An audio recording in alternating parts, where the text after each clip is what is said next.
ఓం విఘ్నేశ్వరాయ నమః. ఓం సాయి శ్రీ సాయి జయ జయ సాయి. ఓం ఓం కాంతమ్మ ఓంకారి కాంతమ్మ. అమ్మ కాంతమ్మ తల్లి గురించి అద్భుతమైన విషయాలను తెలుసుకోబోతున్నాము. మొదటిసారిగా ఈ వీడియో చూస్తున్న ప్రతి ఒక్కరూ సబ్స్క్రైబ్ చేసుకోండి, లైక్ చేసి షేర్ చేయండి.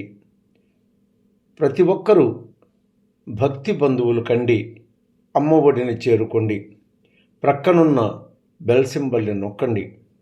మొదలు పెట్టుకుందామా అమ్మ గురించి.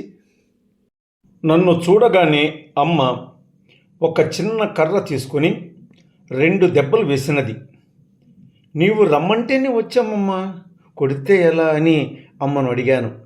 ఆ రాత్రి అగ్ని వెలిగించి తెల్లవారిన దాకా అగ్ని దగ్గరే ఉన్నాము. సుబ్బారెడ్డి గారు అక్కడనే మాతో ఉన్నారు.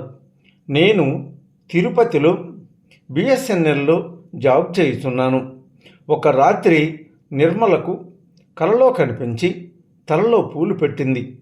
తెల్లవారి నాకు బైక్లో యాక్సిడెంట్ అయినది. డిస్క్ ప్రాబ్లం వచ్చింది. ఇక్కడ మనము గమనించాల్సిన విషయం చూడండి. తిరుపతిలో బిఎస్ఎన్ఎల్లో ఉద్యోగం చేసే హనుమంతరావు గారికి యాక్సిడెంట్ అవుతుందని డేగపూడిలో ఉండే అమ్మకు ముందే తెలుసు. తెలిసిన ఆ యాక్సిడెంట్ను పూర్తిగా తప్పించలేని పరిస్థితి తనకు తెలుసు. అమ్మకు పూర్తిగా యాక్సిడెంట్ అవుతుందని. కానీ హనుమంతరావు గారికి ప్రాణాపాయం లేదు, ప్రాణాపాయము రాదు. ఇది అమ్మ మాట, ఇది అమ్మ కంటి చూపు బాట అని నిర్ధారించి, జరిగే యాక్సిడెంట్లో నీ భర్తకు నీ మాంగళ్యానికి వచ్చిన కష్టం లేదు అని ఆ నిర్మలమ్మకు కలలో కనిపించి పూలు పెట్టింది అమ్మ కాంతమ్మ తల్లి. కానీ హనుమంతరావుకు జరగబోవు యాక్సిడెంట్ను ముందుగా పసిగట్టడమే కాదు, ఆ యాక్సిడెంట్లో ఏమి జరగబోతుంది అన్న విషయం ముందుగా చూసింది, గ్రహించింది అమ్మ కాంతమ్మ తల్లి. ఏమి జరగబోతుందో తెలిసి నిర్మలకు పూలు పెట్టి, నీ భర్తకు యాక్సిడెంట్ జరగబోతున్నది, నేను రక్షిస్తున్నాను, నేనే రక్షించాను, కానీ ప్రాణహాని జరగదు అని నీ పసుపు కుంకుమలు నేను నిలిపానని అమ్మ నిర్మలకు హనుమంతరావు గారికి తెలుపక్కనే తెలిపినది. అలా హనుమంతరావు గారిని యాక్సిడెంట్ నుండి అమ్మ కాపాడినది. ఒక్కసారి నిర్మలమ్మ గారు వారి బంధువులను తీసుకుని కాంతమ్మ తల్లిని చూచి వస్తామని డేగపూడికి బయలుదేరి వెళ్ళింది. కాంతమ్మ తల్లి ఒక కర్ర తీసుకుని నిర్మలమ్మను కొట్టినది. లంజిల్లారా, గురు పౌర్ణమికి వచ్చి నా దగ్గర నిద్ర చేయకుండా వెళ్ళిపోతారా, ఏమనుకున్నారే అని అరిసినారు. అది మొదలుకొని గురు పౌర్ణమికి ఖచ్చితంగా కాంతమ్మ తల్లి దర్శనం చేసుకుని పూజలు చేయించి ఆ రాత్రి అక్కడ నిద్ర చేసి వస్తుంటాము.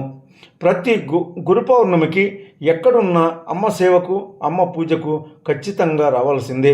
1994 సంవత్సరం నుండి మా అత్తగారి ఇంట్లో అమ్మ వచ్చి ఉన్నారు.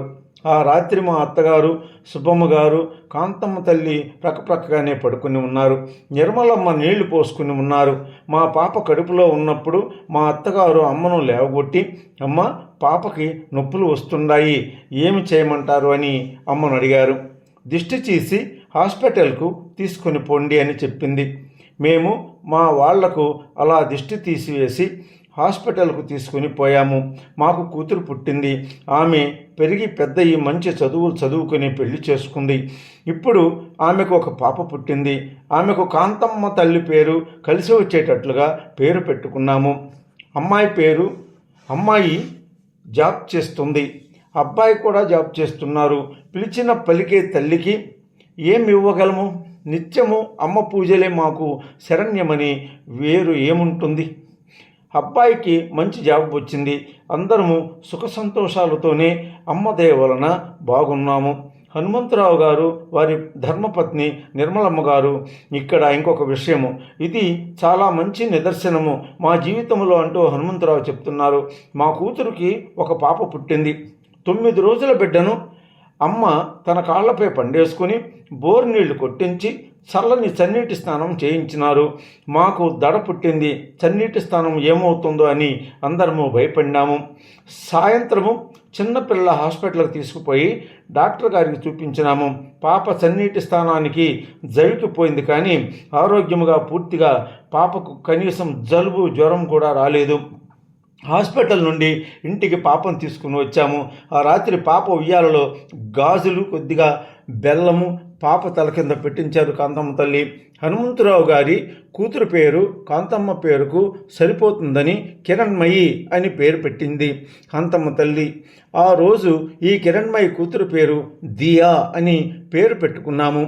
మా మనూరాలు పుట్టిన తరువాత 5 నెలలకే అమోఘముగా మాట్లాడింది. ఆ మాటలు కూడా కాంతమ్మ తల్లిలాగానే అమ్మ మాట్లాడినట్టు ఉండేవి.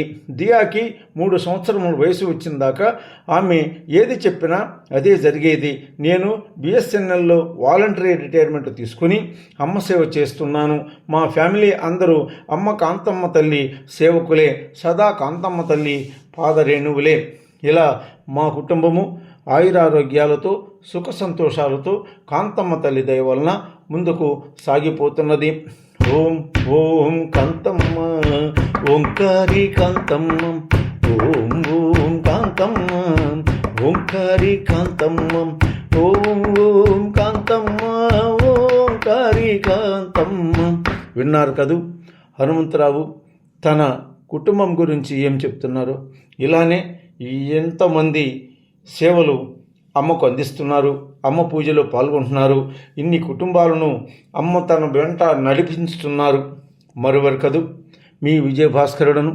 మరి కొంతమందికి అమ్మ లీలలు చూపించిన వారి అందరినీ కూడా మీ ముందుకు తీసుకొస్తున్నాను.